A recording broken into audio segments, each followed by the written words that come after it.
Vous savez, Emma, dit la directrice Morrison en se penchant en arrière dans son fauteuil en cuir, j'ai réfléchi. Êtes-vous vraiment heureuse ici à Ashford? Son regard a balayé mon blazer de friperie, mon sac de seconde main.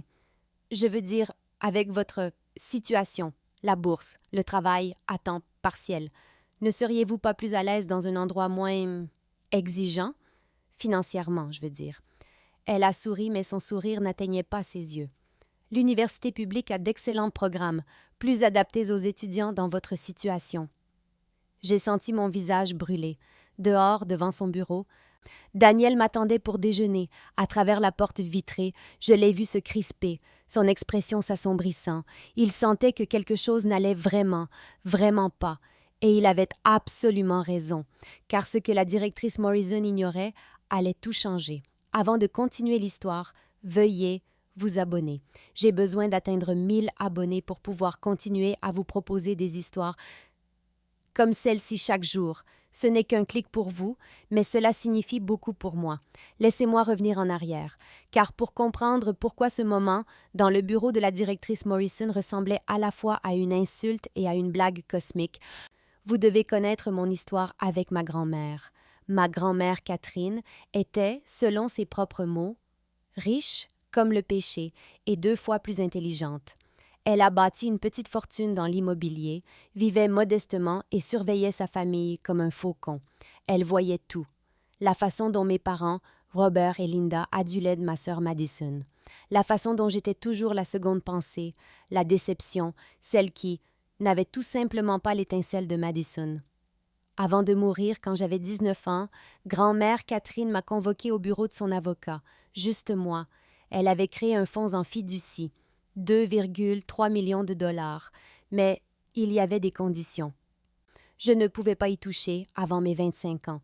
J'en avais 23 à ce moment-là, si proche et pourtant si loin.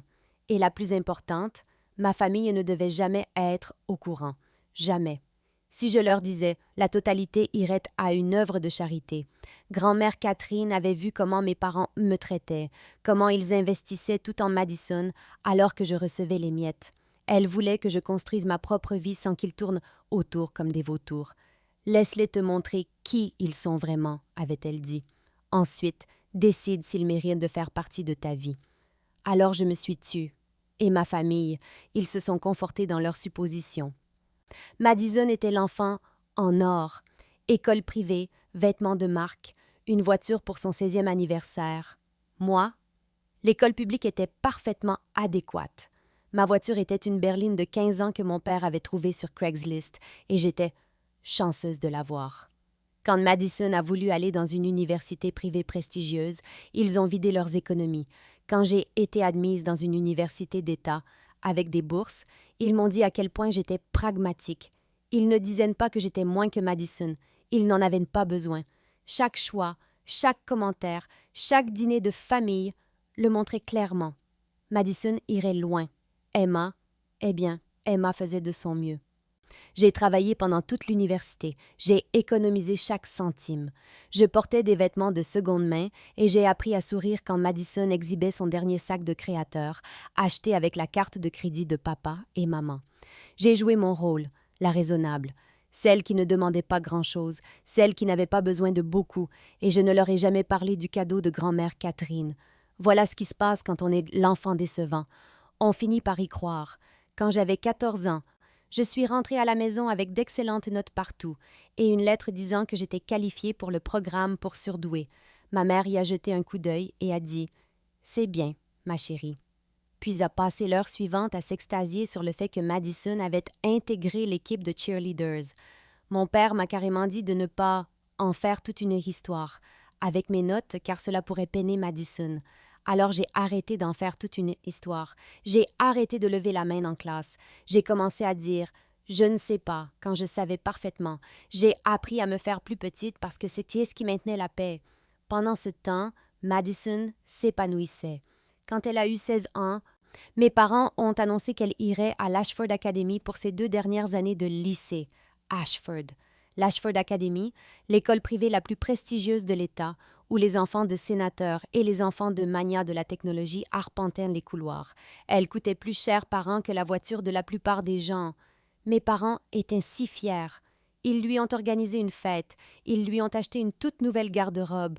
Et moi, j'avais 15 ans, debout dans la cuisine, et ma mère m'a dit « Tu comprends pourquoi c'est juste pour Madison, n'est-ce pas?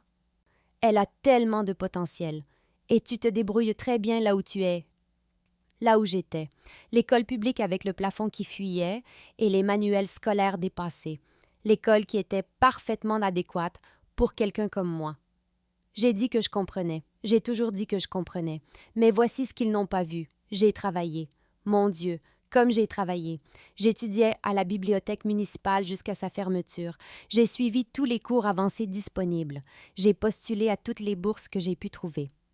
Et quand j'ai été diplômée major de ma promotion avec une bourse complète pour l'université d'État, mes parents sont venus à la cérémonie et ont passé tout leur temps à parler de l'admission de Madison dans une université privée prestigieuse. 4 ans plus tard, j'ai postulé à des programmes de 3e cycle. Je voulais me dépasser, voir de quoi j'étais réellement capable quand je ne me faisais pas toute petite, et j'ai été acceptée. Au programme de master en éducation de l'Ashford Academy. Bourse complète. Quand je l'ai annoncé à ma famille, mon père a carrément ri. Il pensait que je plaisantais. Madison a dit « Toi, à Ashford ?» Comme si j'avais annoncé que j'allais rejoindre un cirque. Mais j'y suis allée quand même. À 23 ans, je suis entrée sur ce campus en tant qu'étudiante de 3e cycle, portant mes vêtements de friperie et mon sac de seconde main, et j'y avais ma place. Mes notes le prouvaient. Mon directeur de thèse louait mon travail. J'y avais ma place. Mais apparemment, personne ne voulait que je le sache. Mon premier semestre à Ashford, c'était comme être une anthropologue étudiant une culture étrangère.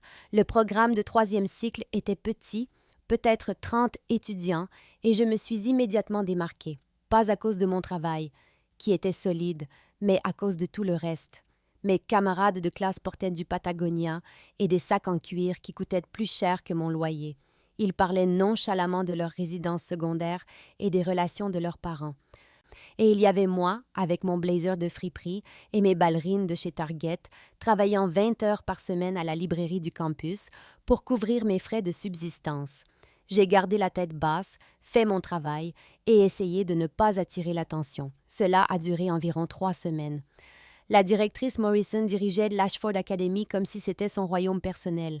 Elle y était depuis 15 ans, passant de directrice adjointe à directrice, et elle avait une vision très spécifique de son école.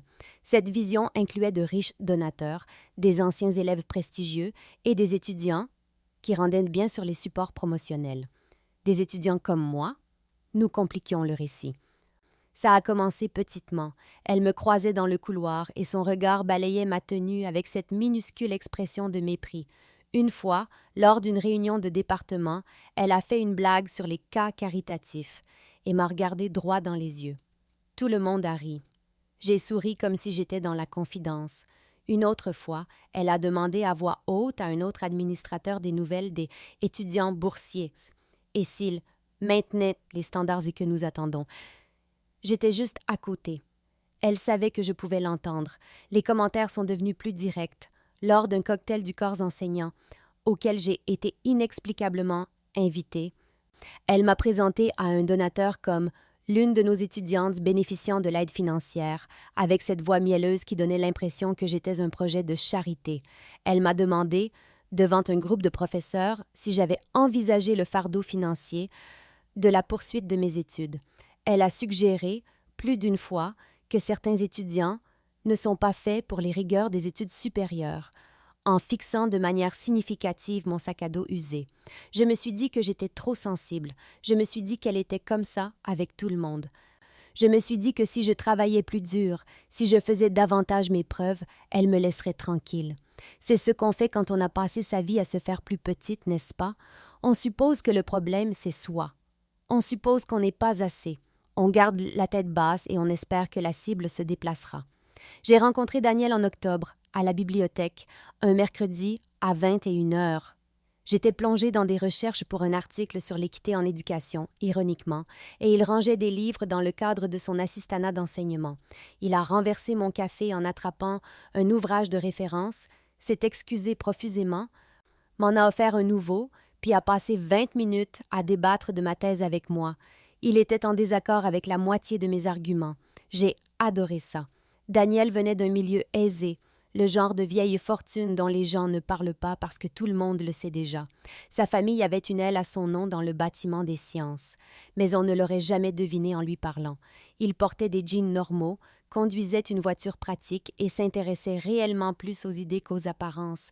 Il préparait son doctorat en politique de l'éducation parce qu'il voulait sincèrement réformer le système, pas parce que ça faisait bien sur un CV.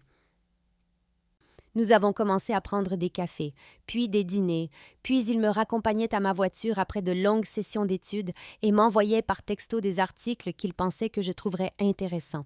Au bout de 3 semaines, j'ai réalisé que j'étais complètement éprise de lui.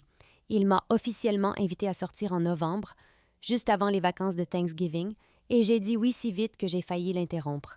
Sortir avec Daniel était facile d'une manière que je n'avais jamais connue. Il se fichait que je travaille à la librairie ou que mon appartement soit minuscule. Il trouvait impressionnant que j'ai été admise à Ashford au mérite. Il écoutait vraiment quand je parlais de mes recherches.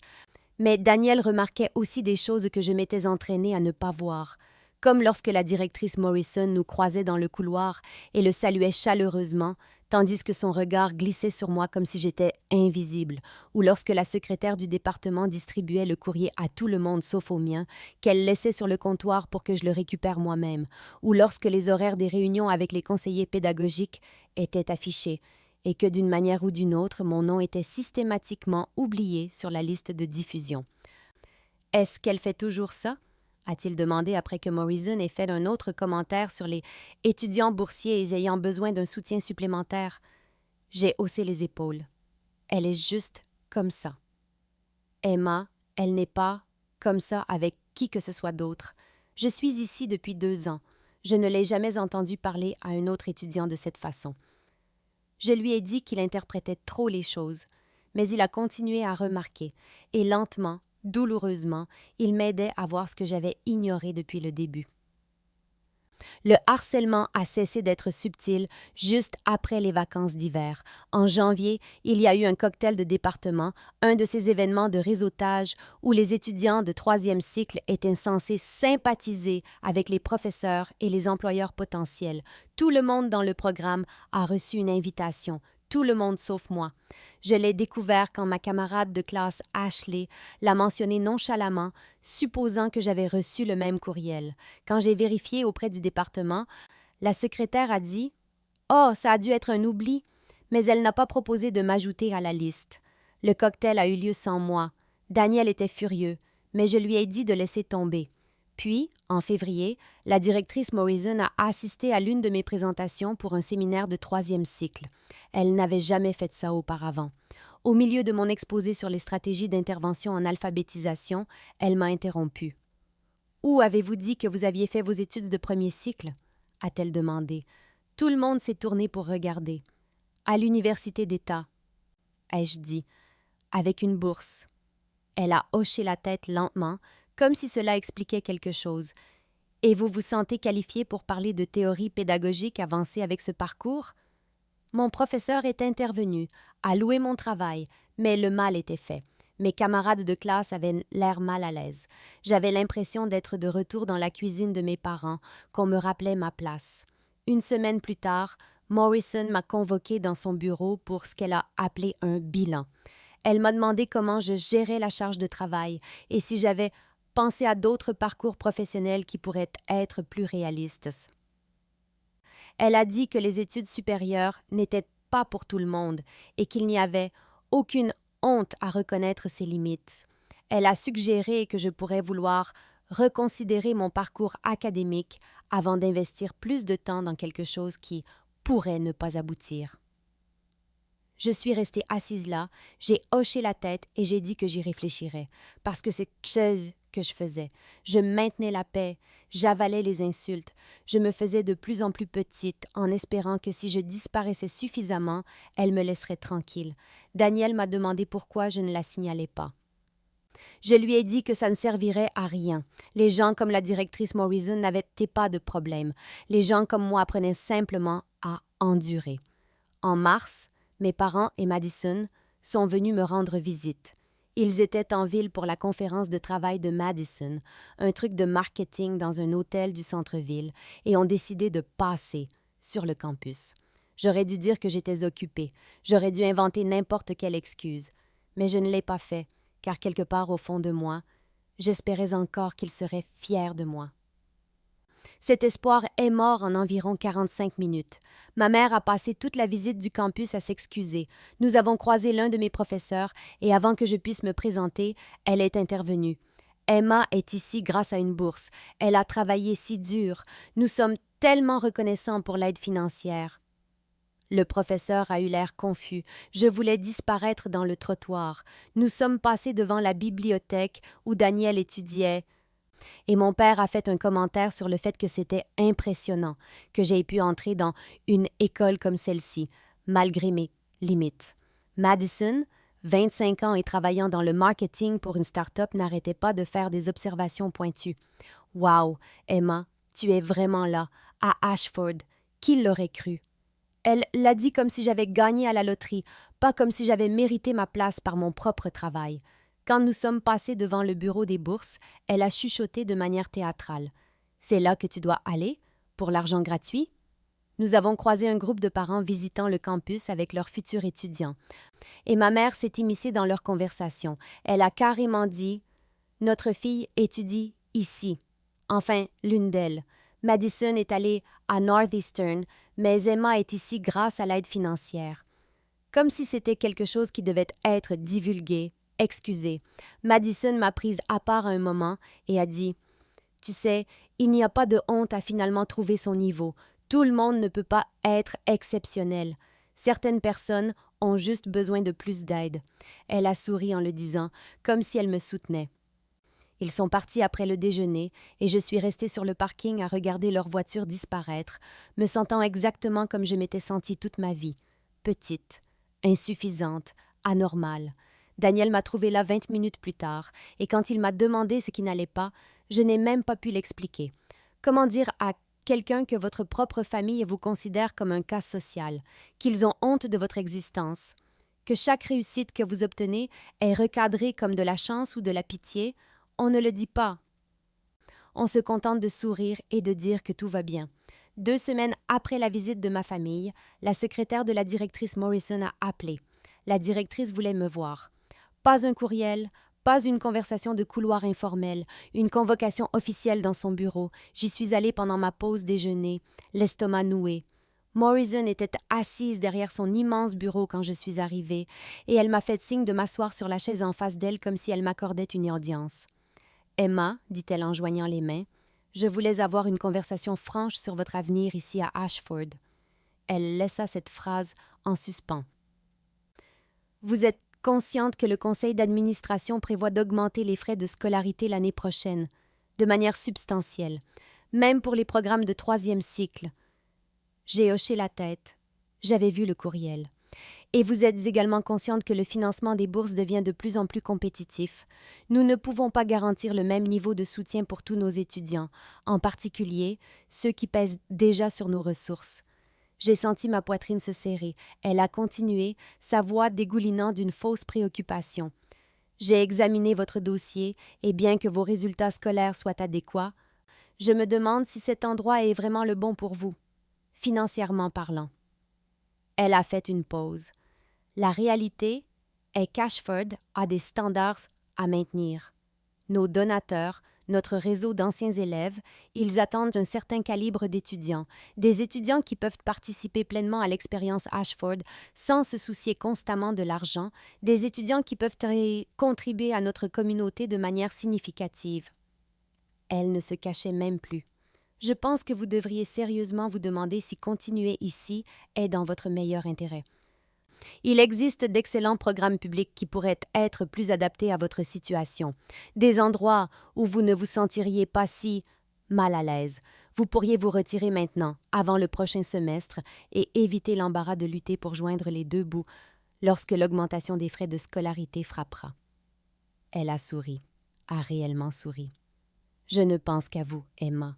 Il serait pénible de vous voir échouer simplement parce que vous ne pouviez pas vous permettre de réussir. Je suis restée assise là, figée. Ma gorge était serrée. Mes mains tremblaient sur mes genoux. Elle me disait de partir. Elle me disait que je n'avais pas ma place. Et elle le faisait avec un tel souci fin que si j'essayais de le signaler, je passerais pour paranoïaque. J'ai réussi à dire quelque chose sur le fait que j'avais besoin de temps pour réfléchir. Elle a hoché la tête, l'air satisfaite, et m'a congédiée. Je suis sortie de ce bureau avec l'impression d'avoir reçu un coup de poing dans l'estomac. Je ne savais pas que Daniel m'attendait à l'extérieur du bureau de Morrison, jusqu'à ce que je sorte en titubant dans le couloir et que je lui rentre presque dedans. Il m'apportait le déjeuner, m'a vu entrer et a décidé d'attendre. À travers la porte vitrée, il avait observé toute l'interaction. Il ne pouvait pas entendre ce qui était dit, mais il avait vu le sourire condescendant de Morrison, mes mains tremblantes, la façon dont je m'étais recroquevillée sur cette chaise. Il a jeté un coup d'œil à mon visage et m'a fait sortir du bâtiment sans un mot. Ce soir-là, dans son appartement, il m'a fait tout lui raconter. Chaque commentaire que Morrison avait fait, chaque exclusion accidentelle, chaque remarque pointue sur les étudiants boursiers. J'ai minimisé, j'ai trouvé des excuses. J'ai dit que j'étais peut-être trop sensible, qu'elle avait peut-être raison sur la pression financière, que je devrais peut-être envisager un transfert dans un endroit plus abordable. Daniel a tout écouté, son expression s'assombrissant de plus en plus. Puis il a dit « Emma, arrête, arrête ». Il a sorti son ordinateur portable et a commencé à chercher. Il a trouvé la politique de non-discrimination d'Ashford. Il a sorti des courriels montrant d'autres étudiants de troisième cycle invités à des événements dont j'avais été exclue. Il m'a fait raconter chaque interaction avec Morrison chronologiquement et à mesure que je parlais, le schéma devenait impossible à ignorer. « C'est de la discrimination », a-t-il dit sèchement. Elle te cible parce que tu es une étudiante boursière. Elle essaie de te pousser à partir parce que tu ne corresponds pas à l'esthétique qu'elle se fait d'un étudiant d'Ashford. J'ai commencé à protester et il m'a coupé. Si tu étais une étudiante riche dont la famille est un ancien donateur, avec exactement les mêmes qualifications et la même éthique de travail, est-ce qu'elle t'appellerait dans son bureau pour te suggérer de partir? Est-ce qu'elle remettrait en question tes capacités devant le corps enseignant? J'ai ouvert la bouche. Je l'ai refermée. Nous connaissions tous les deux la réponse. « Il y a quelque chose qui ne va vraiment, vraiment pas ici », a dit Daniel. « Et tu as été conditionnée toute ta vie à accepter d'être traitée comme ça. Ta famille te l'a fait, et maintenant Morrison le fait, et tu continues à te faire plus petite parce que tu penses que c'est ce que tu es censée faire. » Sa voix s'est adoucie. « Mais tu n'es pas censée faire ça, Emma. Ta place est ici. Tu l'as méritée. Et ce qu'elle te fait est illégal. » Ce fut le moment décisif. C'est là que quelque chose en moi a changé. J'avais passé 23 ans à avaler des insultes et à accepter des miettes. Et c'était fini. J'ai commencé à tout documenter dès le lendemain. Daniel m'a aidé à créer un dossier sur mon ordinateur portable, organisé par date et type d'incident. Chaque courriel de Morrison, capturé et sauvegardé. Chaque interaction, notée, avec les heures, les dates et les témoins présents. J'ai vérifié les lois sur l'enregistrement de notre État et j'ai appris que je pouvais légalement enregistrer des conversations tant qu'une des parties y consentait. Et devinez quoi? J'étais l'une des parties. J'ai commencé à garder mon téléphone avec l'enregistreur vocal prêt. Mais la vraie percée est venue lorsque j'ai contacté d'autres étudiants boursiers. Je les avais remarqués au fil des mois. Ceux qui s'habillaient comme moi, qui avaient des emplois sur le campus, qui recevaient le même traitement méprisant de la part de Morrison. J'ai commencé par Tyler, un étudiant de 2e année qui travaillait au bureau des admissions. Nous avons pris un café et je lui ai prudemment demandé s'il avait déjà eu des problèmes avec l'administration. Son visage s'est assombri. « Morrison a essayé de me pousser à partir l'année dernière », a-t-il dit. Elle n'arrêtait pas de me dire que je n'étais pas le profil Ashford. Elle a suggéré que je serais plus heureux dans un endroit moins compétitif. J'ai tout documenté et je suis allée voir mon conseiller et elle a reculé, mais elle me surveille toujours comme si j'allais voler l'argenterie. Il y en avait d'autres, Jasmine, à qui on avait dit que sa bourse était en cours de révision après qu'elle ait remis en question une politique. Marcus, qui avait été exclu d'un programme de mentorat prestigieux malgré la meilleure moyenne de sa promotion. Tous des étudiants boursiers, tous traités comme des invités temporaires qui avaient abusé de leur hospitalité. Nous avons commencé à comparer nos notes et le schéma était indéniable. Morrison avait un type. Elle ciblait les étudiants issus de milieux populaires, les étudiants de première génération, quiconque ne correspondait pas à sa vision de l'image d'élite d'Ashford. Elle avait poussé au moins 3 étudiants à partir au cours des 2 dernières années, tous se retirant discrètement après une pression soutenue. J'ai recueilli des témoignages. J'ai rassemblé des courriels. J'ai construit une chronologie qui montrait le harcèlement systématique de Morrison envers les étudiants boursiers au cours des 5 dernières années. Et j'ai contacté un avocat spécialisé dans la discrimination en éducation. La consultation était gratuite et après lui avoir exposé tout ce que j'avais, elle s'est penchée en arrière dans son fauteuil et a souri. « C'est un dossier solide, » a-t-elle dit. « Très solide. La question est, que voulez-vous en faire? » Je savais exactement ce que je voulais faire. Je voulais que la directrice Morrison comprenne que je n'irais nulle part. En avril, les candidatures ont été ouvertes pour la bourse Williamson, une récompense prestigieuse assortie d'une allocation de 15 000 $ et d'un placement professionnel pratiquement garanti après l'obtention du diplôme. J'ai passé 2 semaines sur cette candidature. Mon conseiller l'a relue 3 fois et l'a qualifiée de meilleure soumission qu'elle ait vue depuis des années. Je l'ai remise en main propre au bureau de Morrison, le jour de la date limite, le 30 mars, à 14 heures. J'ai regardé sa secrétaire la tamponner comme reçue. J'ai pris une photo de l'horodatage. 2 semaines plus tard, Morrison a annoncé les finalistes pour la bourse lors d'une réunion de département. Mon nom n'était pas sur la liste. Je l'ai approché après, le cœur battant, et j'ai demandé s'il y avait eu une erreur. Elle m'a regardé avec cette confusion feinte. « Emma, ma chère, vous n'avez pas postulé. Je m'en serais souvenu. » Je lui ai dit que j'avais postulé, que j'avais soumis ma candidature à temps. Elle a secoué la tête tristement. La date limite était le 30 mars. Si vous aviez soumis quelque chose, ce serait dans le dossier. Vous avez dû la manquer. Ces choses arrivent quand les étudiants jonglent avec trop de responsabilités. Elle a dit ça devant la moitié du département, insinuant que j'étais trop occupée avec mon travail à la librairie pour respecter les délais. J'avais envie de crier. Au lieu de ça, je suis allée directement voir Daniel. Il m'a ramenée au bureau du département, a ouvert le registre des soumissions sur l'ordinateur de la secrétaire pendant qu'elle était à déjeuner, et voilà, ma candidature. Soumise le 30 mars à 14h03, reçue et enregistrée. Il a fait des captures d'écran de tout, et nous sommes allés voir mon conseiller pédagogique avec les preuves. Le visage de mon conseiller est devenu pâle. Elle a personnellement apporté la documentation au bureau de Morrison et j'ai attendu dehors. Je pouvais entendre des voix s'élever. Quand mon conseiller est sorti, elle m'a dit que ma candidature serait examinée et que la liste des finalistes serait reconsidérée. Morrison est sortie juste après. Elle m'a regardée avec un venin pur. Fini la fausse sollicitude. Fini les sourires condescendants. « Vous savez, dit-elle doucement, pour que seul moi puisse entendre. Les étudiants, ceux qui craignent des problèmes réussissent rarement ici. Je détesterais voir votre relevé de notes en souffrir parce que vous n'avez pas su laisser les choses aller. » C'était une menace réelle et explicite. Et pour la première fois de ma vie, au lieu de reculer, j'ai souri. Je tiens des registres très détaillés, directrice Morrison, de tout.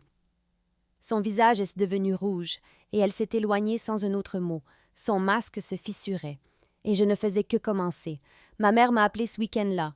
Apparemment, Madison avait entendu par une connexion d'anciens élèves d'Ashford que je causais des problèmes à l'administration. Les nouvelles vont vite dans les cercles d'élite, surtout quand quelqu'un comme moi sort du rang. « Emma, qu'est-ce que tu fabriques ?» a demandé ma mère, sa voix tendue de cette gêne particulière que je connaissais si bien. « On a entendu des choses, que tu te plains de la directrice, que tu l'accuses de discrimination. » J'ai essayé d'expliquer ce que Morrison avait fait, mais elle m'a coupé. « Chérie, tu es boursière. Tu dois être reconnaissante pour l'opportunité qui t'a été donnée.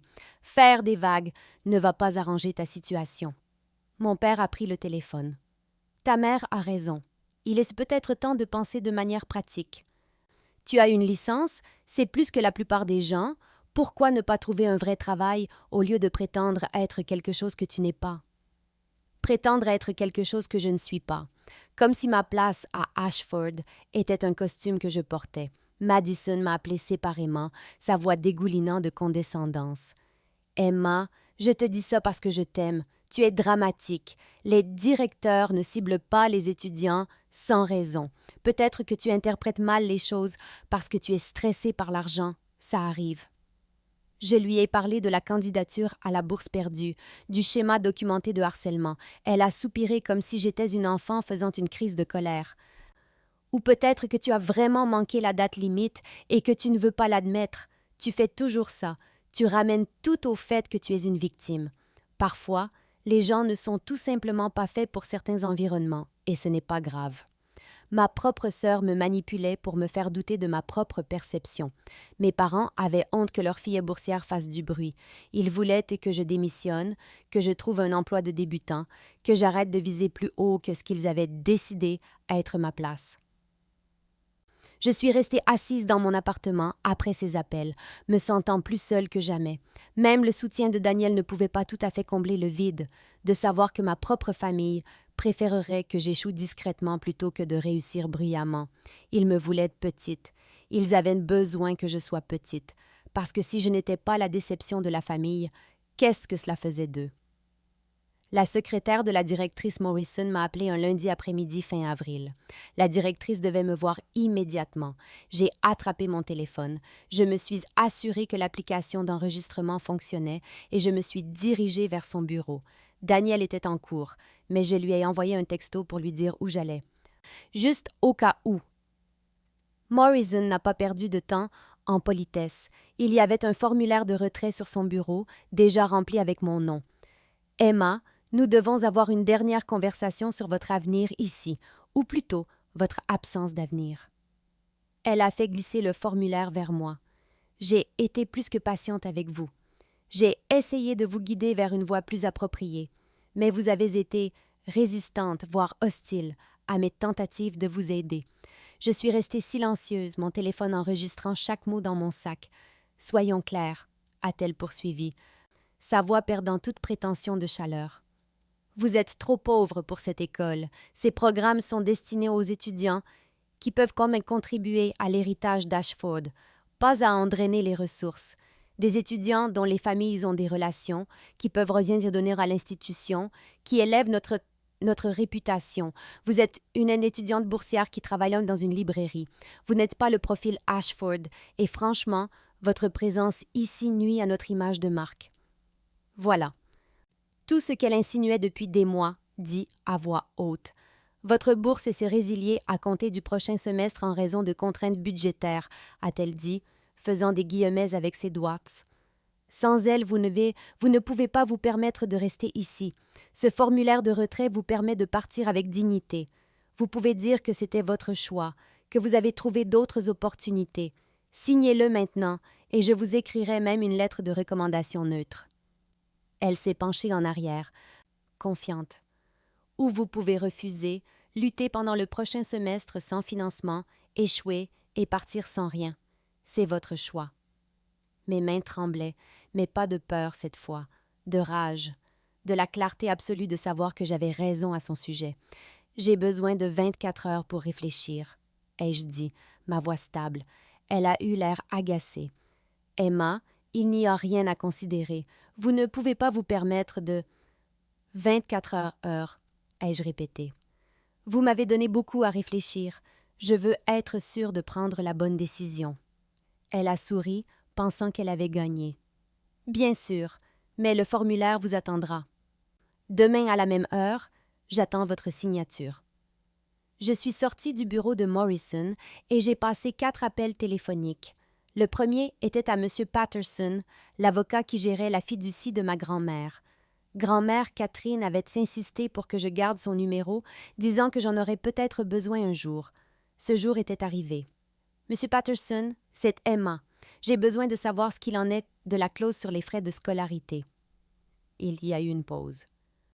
Votre grand-mère a inclus une disposition pour des circonstances éducatives extraordinaires. Vous pouvez accéder à jusqu'à 100 000 $ avant l'âge de 25 ans si c'est directement lié à votre éducation. Est-ce qu'il s'est passé quelque chose?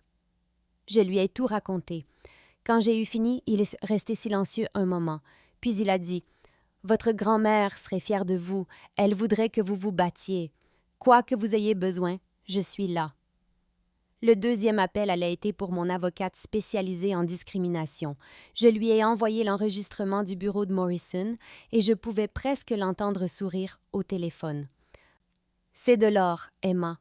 Elle vient de nous donner tout ce dont nous avons besoin. Quand quelqu'un vous dit que vous êtes trop pauvre pour un établissement d'enseignement qui reçoit des fonds fédéraux, c'est un cas d'école de discrimination. Troisième appel, le conseil d'administration d'Ashford. J'ai demandé une réunion d'urgence et leur ai envoyé une plainte formelle avec tout mon dossier de documentation en pièces jointes. Chaque courriel, chaque déclaration de témoin, chaque conversation enregistrée. J'ai cité des violations spécifiques de leur propre politique de non-discrimination et de la loi fédérale sur l'éducation. J'étais calme, professionnelle et absolument décidée à ne plus jouer gentiment. Quatrième appel, le Conseil de l'éducation de l'État. J'ai déposé une plainte officielle contre la directrice Morrison et l'Ashford Academy pour discrimination systématique envers les étudiants boursiers. J'ai fourni les noms d'autres étudiants qu'elle avait poussés à partir, des schémas de harcèlement documentés et l'enregistrement de la réunion d'aujourd'hui. Puis j'ai appelé Daniel. « J'ai besoin que tu sois mon témoin demain. Mette quelque chose de bien. Nous retournons au bureau de Morrison et cette fois, je ne partirai pas en silence. » Cette nuit-là, j'ai à peine dormi. J'ai passé en revue ma documentation, organisé mes preuves et répété exactement ce que j'allais dire. Ma grand-mère m'avait fait un cadeau, pas seulement la fiducie, mais la liberté de me battre sans peur. Demain, la directrice Morrison allait apprendre qu'être pauvre et être impuissant n'était pas la même chose, et j'étais sur le point de lui faire payer cette leçon très, très chère. Je suis entrée dans le bureau de la directrice Morrison à 14 heures précises le lendemain. Daniel était avec moi, vêtu d'une chemise et d'un pantalon de ville, ressemblant en tout point à l'étudiant riche d'une famille de donateurs qu'il était réellement. Le visage de Morrison s'est crispé en le voyant, mais elle s'est vite reprise. « Emma, je vois que vous avez amené un ami. C'est vraiment une affaire privée. Daniel est ici en tant que témoin. » ai-je dit calmement, en m'asseyant. Je veux que tout ce qui se passe dans cette pièce soit documenté. J'ai sorti un dossier avec le formulaire de retrait qu'elle m'avait donné sur le dessus, non signé. Avant de discuter de ce formulaire, je voudrais passer en revue certaines préoccupations que j'ai concernant mon traitement dans cet établissement. J'ai exposé la documentation pièce par pièce, les courriels, les déclarations de témoins de Tyler, Jasmine et Marcus, la chronologie du harcèlement. Le visage de Morrison est passé de l'agacement à l'alarme alors que je parcourais méthodiquement chaque incident, chaque exclusion, chaque commentaire dégradant. Et enfin, ai-je dit, en sortant mon téléphone, j'ai la conversation d'hier enregistrée, celle où vous m'avez dit, et je cite, « Vous êtes trop pauvre pour cette école. » La couleur a quitté son visage. « Vous m'avez enregistré? C'est illégal. » « Pas dans cet état, » dit Daniel tranquillement. Consentement unilatéral. J'ai continué. J'ai déjà déposé des plaintes auprès du conseil d'administration, du conseil de l'éducation de l'État, et j'ai consulté une avocate spécialisée dans la discrimination en éducation. Cette documentation a été soumise à toutes les parties concernées. Les mains de Morrison tremblaient, maintenant. « Vous ne pouvez pas prouver la discrimination. Vous n'êtes qu'une étudiante mécontente qui… » « Qui, quoi? Qui est trop pauvre? » Je me suis penchée en avant. « Voilà le problème, directrice Morrison. Vous avez fait beaucoup de suppositions à mon sujet, sur ce que je pouvais et ne pouvais pas me permettre, sur ce que je méritais. » J'ai sorti un autre document, une lettre de M. Patterson, sur du papier, à en-tête officielle de cabinet d'avocat, confirmant l'existence et la valeur de ma fiducie. Ma grand-mère m'a laissé 2,3 millions de dollars. Je ne peux pas accéder à la majeure partie avant mes 25 ans, mais je pourrais accéder à assez d'argent dès maintenant pour payer ce diplôme 10 fois. Je pourrais faire un chèque pour doter une bourse complète à son nom demain si je le voulais. Le visage de Morrison est devenu absolument blanc. En fait, ai-je poursuivi, j'ai plus d'argent que la plupart de vos donateurs. Je pourrais contribuer davantage à l'héritage d'Ashford que la moitié des familles dont vous adulez les enfants. Mais j'ai choisi de ne le dire à personne parce que ma grand-mère voulait que je voie qui les gens étaient vraiment quand ils pensaient que je n'avais rien. Je me suis levée. Il s'avère que vous m'avez montré exactement qui vous êtes. Morrison a essayé de parler, mais je n'avais pas fini. J'ai été en contact avec 5 autres étudiants boursiers qui ont subi un traitement similaire de votre part. Tyler, Jasmine, Marcus et 2 autres qui ont déjà quitté Ashford à cause de votre harcèlement. Ils ont tous fourni des déclarations écrites détaillant votre schéma de discrimination. Tyler a documenté comment vous lui avez dit qu'il n'était pas le profil Ashford. Jasmine a des courriels où vous remettez en question son adéquation culturelle avec l'institution. Marcus vous a enregistré l'excluant du programme de mentorat malgré sa moyenne la plus élevée de sa promotion. J'ai sorti la pile de déclarations et je les ai posées sur son bureau. Le conseil d'administration a reçu tout cela hier, tout comme le conseil de l'éducation de l'État. Mon avocate pense que nous avons un dossier exceptionnellement solide pour discrimination systématique fondée sur le statut socio-économique, ce qui viole à la fois les propres politiques d'Ashford et la loi fédérale sur l'éducation. L'enregistrement, où vous me dites explicitement que je suis trop pauvre pour cette école, c'est ce que les avocats appellent un cas gagné d'avance. La bouche de Morrison s'est ouverte et fermée. Aucun mot n'en est sorti. Voici ce qui va se passer, ai-je dit, ma voix stable et froide. Je ne me retire pas, je ne vais nulle part. J'ai mérité ma place ici par mon travail, mes notes, mon mérite. Je terminerai mon diplôme à l'Ashford Academy et vous n'interférerez en aucune façon avec mon éducation. Je me suis penchée en avant. Et les choses vont changer. Le conseil d'administration lance une enquête formelle sur votre conduite, si j'entends parler de vous ciblant d'un autre étudiant boursier. Si j'entends parler d'une autre exclusion accidentelle ou d'un autre étudiant à qui on dit qu'il n'est pas assez bon pour Ashford à cause de son compte en banque, je m'assurerai que chaque journal, chaque blog sur l'éducation, chaque plateforme de médias sociaux sache exactement comment cette prestigieuse institution traite les étudiants qui ne viennent pas de l'argent. Daniel a sorti son téléphone.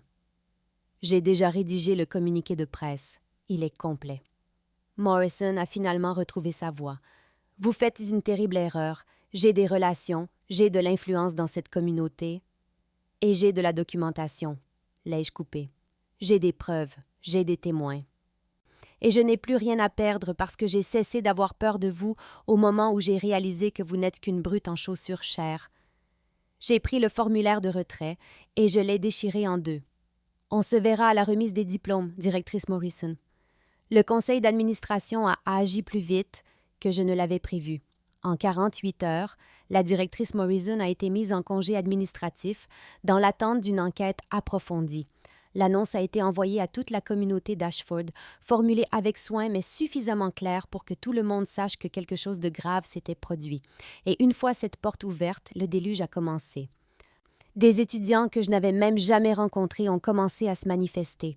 Une ancienne étudiante partie il y a 2 ans m'a contactée avec sa propre documentation sur le harcèlement de Morrison.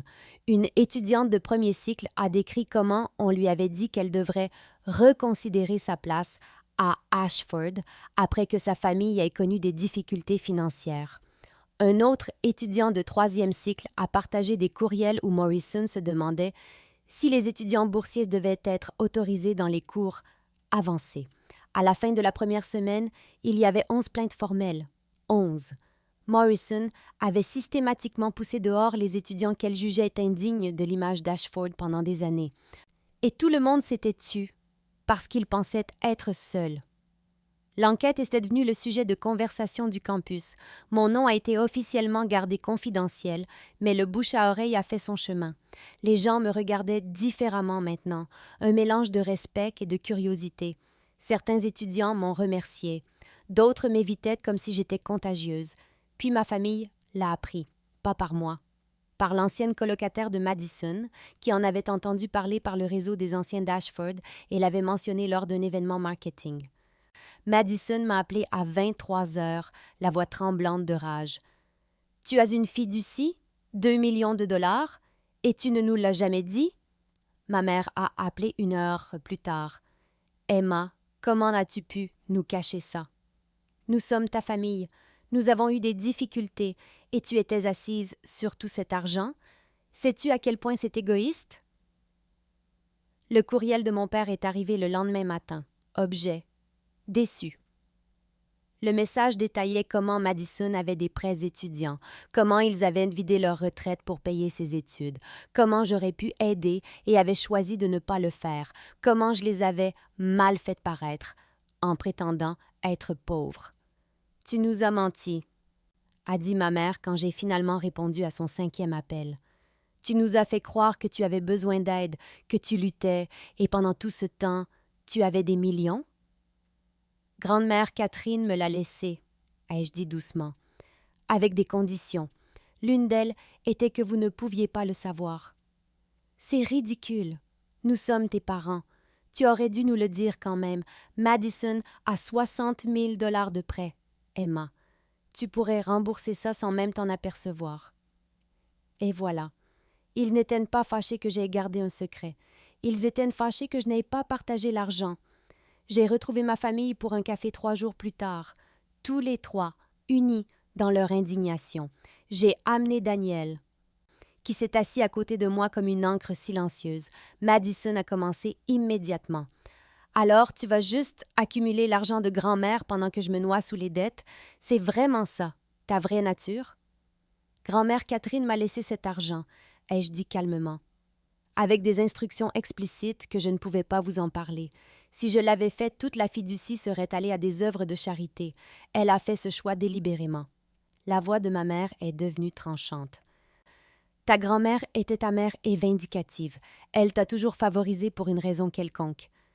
Elle m'a favorisée parce qu'elle a vu comment vous me traitiez, ai-je dit.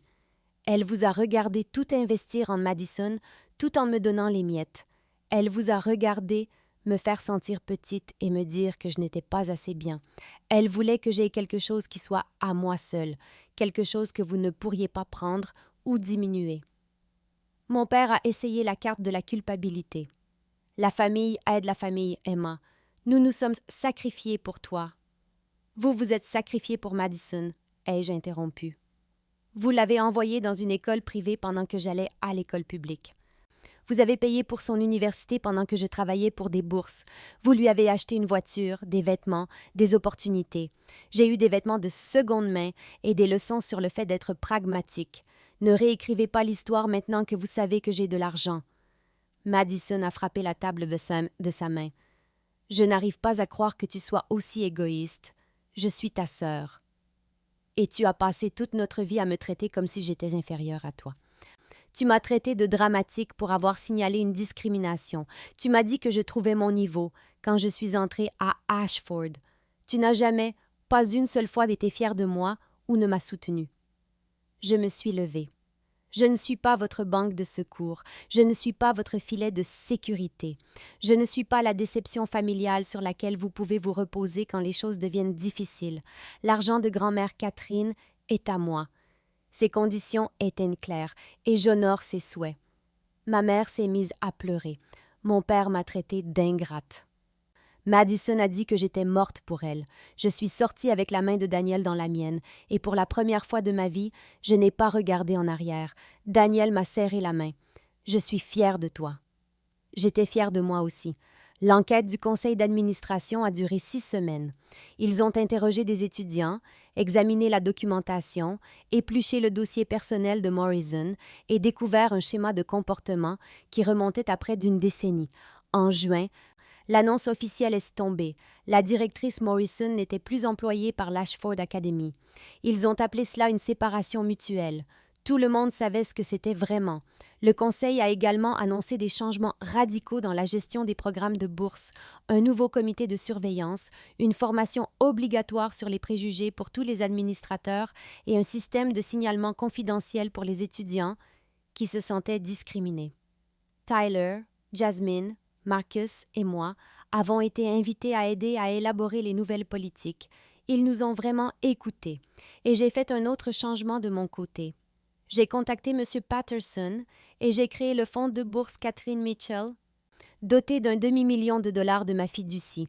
Il fournirait les frais de scolarité complets et les frais de subsistance pour 2 étudiants par an issus de milieux populaires, Des étudiants de première génération, quiconque s'était fait dire qu'il n'avait pas sa place dans des endroits comme Ashford. La bourse comprenait une composante de mentorat et une protection explicite contre la discrimination. Ma grand-mère aurait adoré. Ma famille a cessé d'appeler après cette réunion au café. Plus de culpabilisation, plus de demandes, plus de tentatives pour me faire sentir petite. Madison m'a bloquée sur les réseaux sociaux.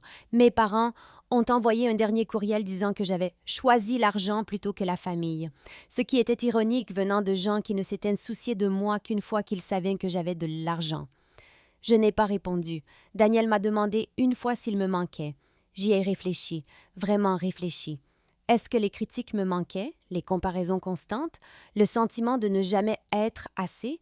Est-ce que leur bouc émissaire, leur plan de secours, leur déception désignée me manquaient? Non, ils ne me manquaient pas du tout. Ce qui me manquait, c'était le fantasme d'avoir une famille qui m'aimait vraiment. Mais cette famille n'avait jamais existé. Et j'étais enfin en paix avec ça. 6 mois plus tard, je suis assise dans l'appartement où Daniel et moi venons d'emménager ensemble, regardant mon diplôme de master accroché au mur. J'ai obtenu mon diplôme avec mention. Ma thèse sur la discrimination socio-économique dans les établissements d'enseignement a remporté un prix du département, ce qui m'a semblé merveilleusement ironique. Les 2 premières boursières de la bourse Catherine Mitchell ont commencé à Ashford cet automne, et les voir se promener sur le campus avec confiance, sachant qu'ils sont protégés, fait que tout en valait la peine. Daniel m'a demandé en mariage le mois dernier, avec une bague que sa grand-mère lui avait laissée et un discours sur la façon dont je lui ai appris ce qu'est la vraie force. J'ai dit oui avant qu'il ait fini de demander. Ashford est différent maintenant, pas parfait, mais meilleur. Le nouveau directeur connaît réellement les étudiants boursiers par leur nom. Le comité de surveillance que j'ai aidé à créer apporte de réels changements. Les étudiants qui auraient été discrètement poussés à partir restent, s'épanouissent, prouvant qu'ils ont leur place. Ma famille me contacte de temps en temps, généralement quand Madison a besoin d'argent pour quelque chose ou que mes parents veulent de l'aide pour une facture. Je ne réponds pas. Ils m'ont montré exactement qui ils étaient et je les ai finalement crus. Ma mère a envoyé une carte de Noël l'année dernière avec un mot sur la guérison de notre relation. Je l'ai jetée. Certaines relations ne sont pas faites pour être guéries. Certaines personnes ne vous veulent dans leur vie que lorsque vous êtes utile, et j'en ai fini d'être utile à des gens qui ne m'ont jamais valorisé. J'ai Daniel, qui m'aime pour exactement qui je suis. J'ai des amis qui m'ont choisi, non pas pour ce que je pouvais leur donner, mais parce qu'ils m'apprécient vraiment. J'ai l'héritage de ma grand-mère, qui aide les étudiants qui en ont besoin. J'ai la paix, une paix réelle, pas la fausse paix qui vient du fait de se faire assez petite pour que personne ne prenne la peine de vous faire du mal. Mais parfois, je me demande, aurais-je dû parler de la fiducie à ma famille plus tôt, avant qu'ils ne montrent leur vraie couleur si complètement? Aurais-je dû gérer la directrice Morrison différemment, être moins conflictuelle, essayer de travailler au sein du système au lieu de le réduire en cendres? Suis-je allé trop loin ou pas assez loin?